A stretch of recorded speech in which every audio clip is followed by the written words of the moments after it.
장애인 문화복지신문 제323호 제9면 기사입니다. 성남시 장애인 재과 제빵사 도전 할렐루야 보호작업장 개소.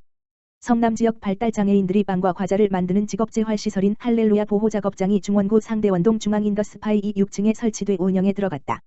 개소식은 2월 8일 오전 10시 30분 근로 장애인과 은수미 성남시장 등 30여 명이 참석한 가운데 열렸다.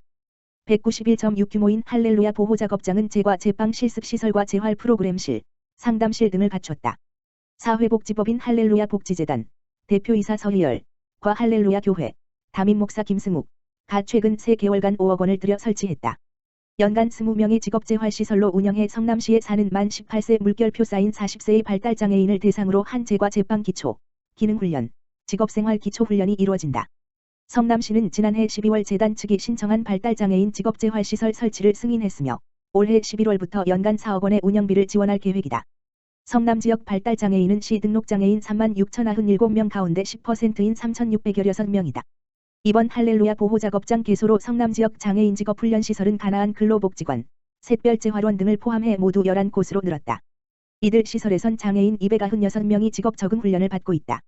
성남시 청소년재단 방과후 아카데미, 경기도 신체장애인 복지회의 플리마켓 수익금 기부, 성남시 청소년재단, 대표이사 진미석, 분당 서현 청소년 수련관 방과후 아카데미는 작년에 진행한 방타 온라인 플리마켓을 통한 판매 수익금을 경기도 신체장애인 복지회 성남지부에 전액 기부했다고 8일 밝혔다. 방타 온라인 플리마켓은 장애 청소년이 직접 제작한 물품을 온라인 마켓을 통해 판매하여 청소년의 경제관념 인식 향상과 지역사회에 기여한 공이 높이 평가되어 여성가족부 공모사업 우수 사례로 선정된 바 있다. 이번에 기부한 수익금은 성남시 장애인을 위한 복지기금으로 사용될 예정이다. 플리마켓 활동에 참여한 청소년들은 우리도 어려운 사람들을 도울 수 있고 기부를 할 수 있다는 점에서 매우 뿌듯하고 앞으로 더 많은 봉사활동을 하고 싶다라고 밝혔다. 청소년 방과후 아카데미 담당자는 앞으로도 우리 청소년들이 건강한 사회 구성원으로서 함께 지역사회에 이바지할 수 있는 다양한 프로그램을 제공하겠다라고 전했다. 성남시 어르신 소일거리에 50억 원 투입. 성남시는 올해 말까지 50억 원을 투입해 어르신 소일거리 사업을 편다. 65세 이상 어르신 4,300명이 참여할 수 있는 규모다. 어르신 소일거리는 8개 분야에서 추진된다.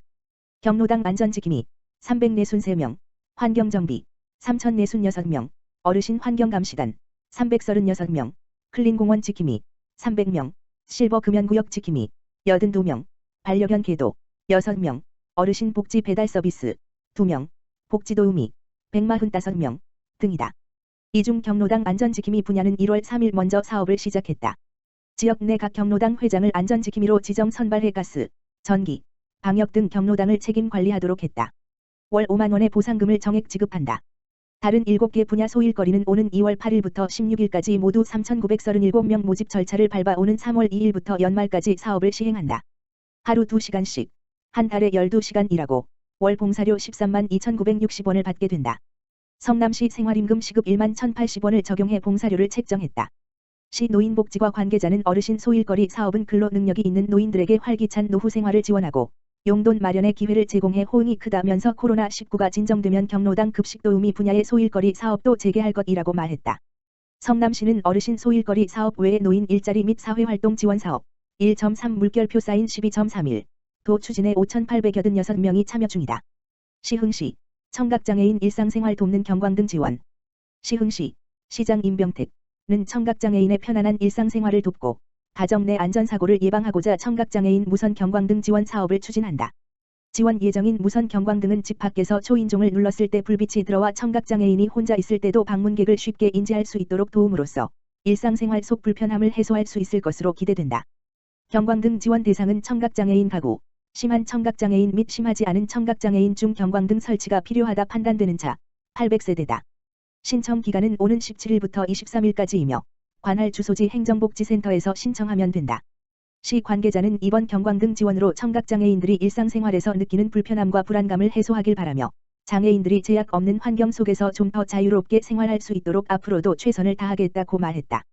시흥시, 아동주거비 지원 대상 확대.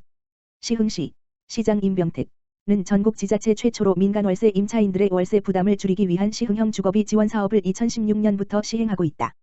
특히 2019년부터는 아동가구에 대한 추가 지원을 위한 시흥형 아동주거비 지원 사업에 나서고 있는데 올해는 시흥형 아동주거비 지원 사업의 대상을 확대해 소득평가액 기준 중위소득 80% 이하, 2인 가구 260만 원, 4인 가구 409만 원, 가구를 지원한다. 가구당 매월 지원 금액은 시흥형 주거비 2인 가구 14만 1,500원, 3인 가구 16만 9천원, 4인 가구 19만 5,500원으로 아동 포함 가구는 시흥형 주거비의 아동 1번지인당 가구별 지원 금액의 30%씩을 가산하여 매월 16만 4,450원에서 최대 45만 4,100원을 지원받을 수 있다. 주거비 지원은 전액 10일로 운용된다. 지원 대상은 시흥시에 1월 이상 주민등록을 둔 무주택 세대 구성원 소득평가액 기준 중위소득 60% 이하, 아동 포함 가구는 중위소득 80% 이하, 전세 전환가액이 11,000만원 이하 민간월세 또는 보증부 월세주택 거주 일반재산 11,000만원 이하, 금융재산 2,000만원 이하, 자동차 차량가액 2,200만원 이하, 한 대까지 등 기준을 충족해야 한다. 다만 국민기초생활보장제도의 주거급여 수급자, 영구 전세 매입 국민임대 등 공공임대주택 거주가구 및 가구원이 모두 외국인인 경우는 지원 대상에서 제외된다. 한편 2021년도에는 연간 4,784가구가 시흥형 주거비를 지원받았으며 1,895가구가 아동 주거비를 지원받았다. 지원 대상 가구 중 94가구는 주택 구입, 넓은 평수의 임대주택 입주 등 주거 상향의 성과를 얻었다. 지원 신청은 거주지 동행정복지센터를 통해 방문 접수하면 되고 시에서 소득재산 조사를 거쳐 지원 여부가 결정된다. 보다 자세한 사항은 시흥시청 주택과 주거복지팀, 지역번호 031-310-3852 또는 주소지 동행정복지센터에 문의하면 된다. 시흥시 저소득층 고민 해소할 무료 법률 상담 서비스 제공. 대야 신천행정복지센터 센터장 김경남은 대야 신천권 저소득층 복지급여 대상자 주민들이 생활 속 복잡한 법률 문제 및 경제적 어려움으로 사회적 불이익을 받지 않도록 무료 법률 상담 서비스 시흥동네 변호사를 제공한다.